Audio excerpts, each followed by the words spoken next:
family, welcome to this week's therapy session at the Spiritual Counseling TV network.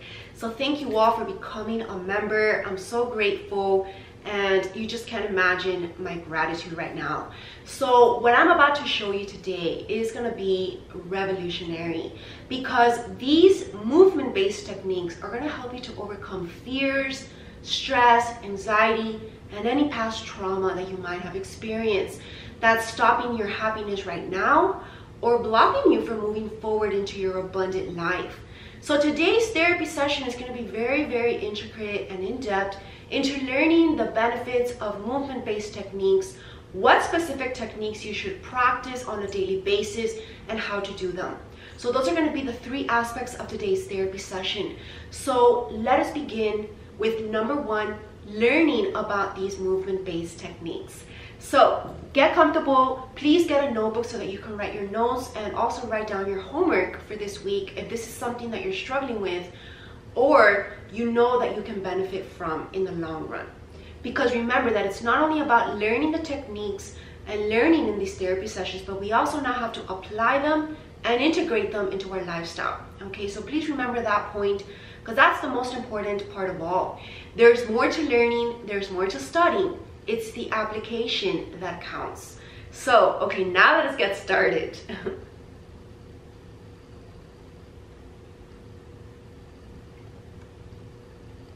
Okay, so I have my special trauma treatment toolbox here, and I really want to help you all today on this aspect, okay?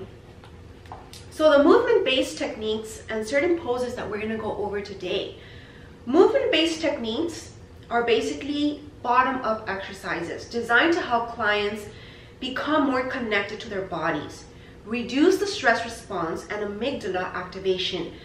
Amygdala is a part of our brain, which is our fear center. And I'm going to be going very in-depth into this into one of my upcoming mindset talks, which is going to be a free playlist and channel on my YouTube channel, where you can access monthly. They're going to be 20-minute mindset talks, and they're going to be different topics in regards to evolutionary psychology.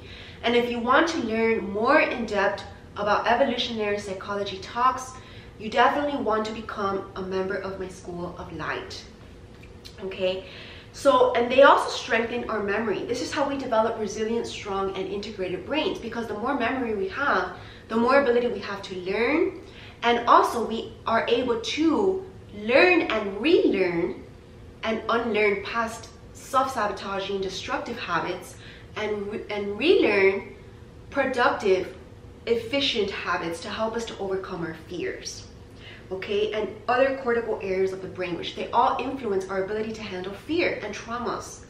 So while most mental health professionals will not have completed rigorous training in movement-based approaches such as Qigong, Tai Chi, or yoga, there are simple and straightforward ways to incorporate movement into psychotherapy. So the goal of today's therapy session is to present simple ways of adding movement into the therapy session and the therapy setting without the requirement of additional space, time, or even therapist training. So you don't need to have any expertise to incorporate these techniques into your life. Okay, so this is why I'm sharing this with you. These techniques tend to resonate with clients who have attention difficulties or who struggle with exercises that require them to sit still. This can also be anyone struggling with attention deficiency, like if they were misdiagnosed with an ADHD problem or misdiagnosed with anxiety. Many of the times, like I always like to say, there's more of a metaphysical, or maybe it's an imbalance within their chakras or their soul body or even emotional body that's actually manifesting as a physical symptom. Okay, so this is why this is really helpful, because these movement-based techniques are for those who can't sit still, so for those who have trouble meditating. Because a lot of the times people prescribe meditation, right, to access higher consciousness, higher awareness, but many people have trouble just sitting still. Many people have a more hyperactive personality, and that's absolutely okay. That doesn't make one person better than another. So this is where these movement-based techniques fall into play and will really be more helpful for this kind of people. While these techniques can be practiced on their own, their effects can be intensified by integrating movement with breathing techniques, other bottom exercises, or even top-down methods. So you can also mix them up together, which is what I'm going to explain to you. One theory, actually, by a renowned trauma expert, Peter Levine, 1997, asserts that unresolved trauma results in energy becoming stuck in the body. This is basically synonymous to saying when a chakra is blocked, when there's circulation blocked in the body. And this is when there's diseases coming out, or when there's an imbalance manifesting because of these blockages.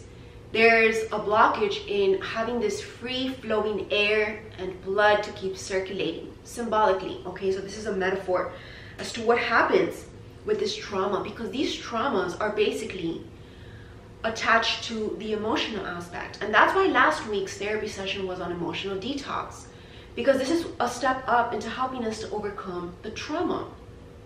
When we're stuck emotionally on a specific memory that was painful and traumatic, that's basically an emotional blockage. And that truly needs to be let go in order for you to experience a full, happy life, okay?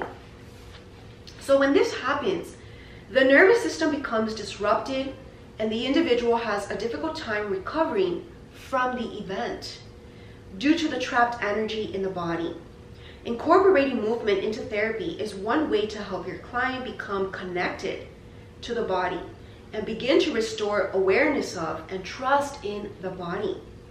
It may also help clients begin to discharge traumatic energy, allowing them to rebalance their nervous system.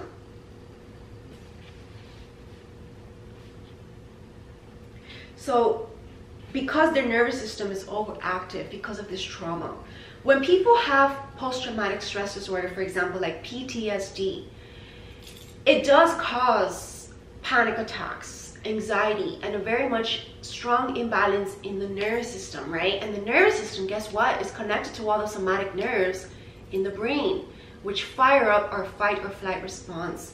So we need to work on calming that fight or flight response, which is basically our response versus our reaction.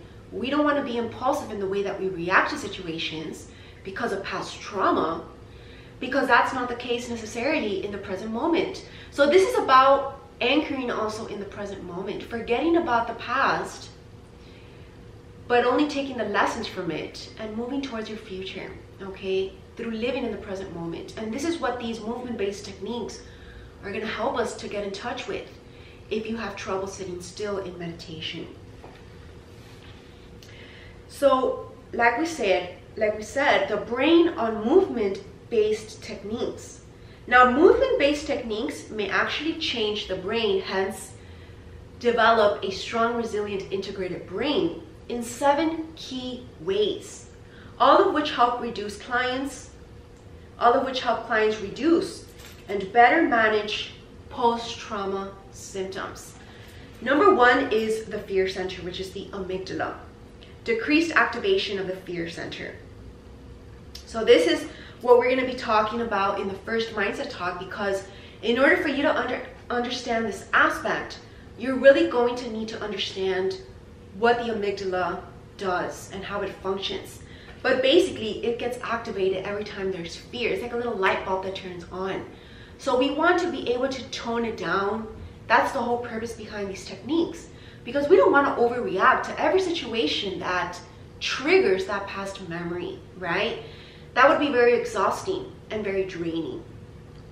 So deactivation of this area of the brain helps to reduce the reactivity when trauma triggers arise. Remember last week's therapy, reducing reactivity and replacing it with mindfulness, acting through awareness and consciousness, okay? So it also reduces the stress response, which is our sympathetic nervous system arousal, which is basically the fight or flight response. And it results in a decrease in arousal and reactivity symptoms such as hypervigilance, feeling on guard, etc. Because when people are, stressed from the past, they do tend to put up strong walls and hypervigilant, paranoid also about something that they're afraid of. possibly happening, which in the reality has no possibility of happening. It's really much only an illusion. And this is what we need to understand, that these fears are created by the ego. And we need to, again, shift from fear to love, which is activated through our higher self. So this is also about connecting to our higher self, which we achieve through mindfulness, awareness, and meditation. But these movement-based techniques are going to be a replacement if you have trouble being still. Number two, in a way in which it can help us to change our brain, these movement-based techniques, is our stress response. Related to amygdala deactivation, multiple movement-based exercises have been shown to reduce allostatic load, which is the wear and tear that the body experiences due to a dysregulated stress response system, which is basically out of sorts, way out of balance and over-exaggerated. The stress response system is located in both the brain, such as the amygdala and hypothalamus, and the body, such as the adrenals, which our adrenals are basically very close to the kidneys. And it has a lot to do with our thyroid and our ability also to deal with this stress, the cortisol hormone. When your body is overly exhausted, it's usually because there's some sort of adrenal fatigue. But guess what? Also, mind-induced stress or fear or trauma reactions can also create adrenal fatigue, which basically drain us of our life force. And this creates overexhaustion, loss of vitality, loss of youthfulness, and loss of energy in our life, which can obviously spiral into more dangerous things like depression and even suicidal ideation. So you see how minuscule the situation and the root cause began, and it can only grow bigger if it doesn't get handled at an early moment. Number three is the interoception center, which is the insula. That's a short name for that. This is a normalized insula activation. In PTSD, the insula is often dysregulated. When it is overactivated, there is emotional reactivity and outburst. Emotion under modulation. This is basically either a temper tantrum or an emotional outburst, like we just said, or an overreactivity, right? Like anger issues, or perhaps overly crying, or just depressive symptoms, okay? And when it is underactivated, there's a dissociation and numbing. This is where people want to escape their emotions through activities that are taking them away from their reality so that they don't feel, so that they can numb. And this is because of the interoception center, okay? So both extremes are bad, right? When it's overactivated or underactivated. Because if you're underactivated, you're basically not living. You're numbing yourself from living because you don't want to feel these emotions. This is when people try to run away from their emotions or they're in denial. And then when they're overactivated is when they're just overreacting to their emotions, okay? So you see how either extreme is very damaging and hurtful and self-destructive, basically, okay? And this is very common in PTSD, with any kind of post-traumatic stress disorder, whether it's a trauma that happened, an accident, an incident, a war situation, any kind of situation this applies to. Now, with a more regulated insula, individuals improve their interoception and they experience fewer emotional outbursts and dissociative symptoms, including numbing. They're more highly emotionally intelligent. They're able to manage and cope with their emotions, and they're also able to handle them efficiently without running away from them. So basically they confront their fears, not run away from them, okay? Because they know that by transcending these fears, they're going to get to their happiness, joy, and peace. Additionally, movement-based techniques have been shown to increase their insular volume, which this is something anatomically in the brain. So the insular aspect, the center of that brain, can be increased in volume with more emotional intelligence. So this is where the emotional intelligence test comes in. And I talk a lot about this in week 10 of my A New You 10-week intensive soul coaching program. So you definitely want to become a member and join that program, purchase that program, because that's going to teach you how to develop emotional intelligence. Now, number 4, okay.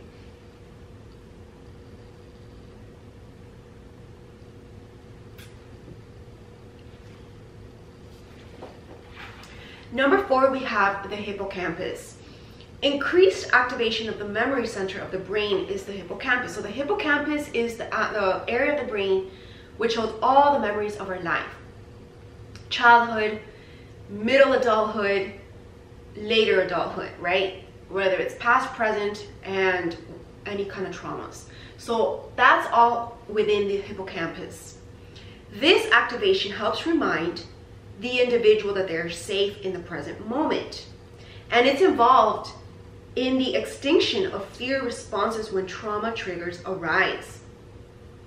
So in order to dissolve of the fear, we need to make it extinct.